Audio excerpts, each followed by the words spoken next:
Why Star Trek Discovery's latest episode could mean great things for Season 3. Subscribe to Why Star Trek Discovery's latest episode could mean great things for Season 3 updates. Warning: the following contains spoilers for the Star Trek Discovery episode called Project Daedalus. Read at your own risk. The March 14 episode of Star Trek Discovery was a special episode, as it marked the first to be written by new co-showrunner Michelle Paradise. Paradise took viewers on an emotional thrill ride with a lesser-known character, and it resulted in a heart-wrenching ending that pulled at the heartstrings of many who watched. If this was a show of what Season 3 could be under her leadership, then it could mean great things for the future of the streaming series. Although Star Trek Discovery has had some pretty solid episodes, few if any have touched the quality of Project Daedalus. This was mainly due to the arc centered around frequently seen but rarely featured character Airiam. In Season 1, while Airiam was frequently seen on the Discovery's bridge, her purpose was mainly to look futuristic, while more important characters read their lines. This episode, we learned that Airiam was once human, and was turned primarily cyborg following an accident her husband didn't survive. Those memories flashed between fond memories of her fellow crew members, as a virus that crept in a couple episodes ago slowly changed her brain. Airiam's strange behavior was only slightly noticeable to the crew, but largely brushed off as there were bigger fish to fry. Admiral Cornwell was on board, and determined to clear the rest of the Discovery's crew who became fugitives in harboring Spock.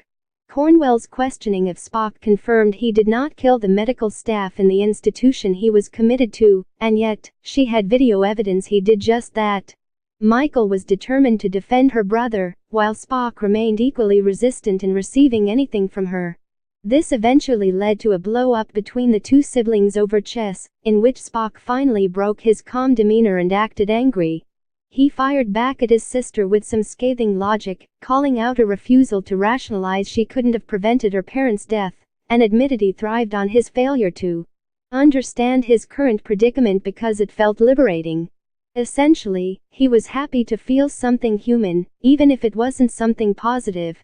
Some credit is owed to Ethan Peck for the great performance, but Michelle Paradise really struck something big with Spock's struggle with his humanity.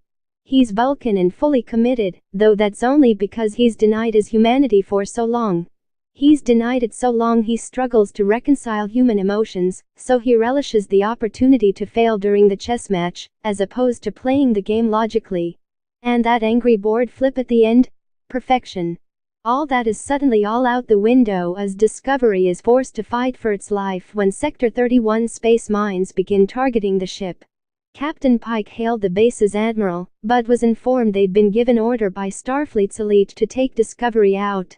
Suddenly everyone's problems feel a lot smaller, and it's looking like the walls are closing in on everyone. Those who watched, of course, know they weren't, and it all turned out to be that virus inside of Airiam. Airiam doctored Spock's security footage, and created a hologram from Sector 31, and concocted a whole story that Starfleet demanded the Discovery be brought down. It was all so she could be put on board the Sector 31 base, and attempt to upload the hacked AI to the system in order to help the future cyber-organic war happen. Of course, Airiam was able to regain control of her mind, and asked Burnham to eject her from the airlock to prevent the destruction of everybody. Burnham eventually obliged, and I'd be lying if I said I didn't shed a tear. Hopefully that's just a taste of what Michelle Paradise will bring to the table in Season 2, as she's also written the penultimate in-season finale. If those are equally as good, Season 3 should be a great time.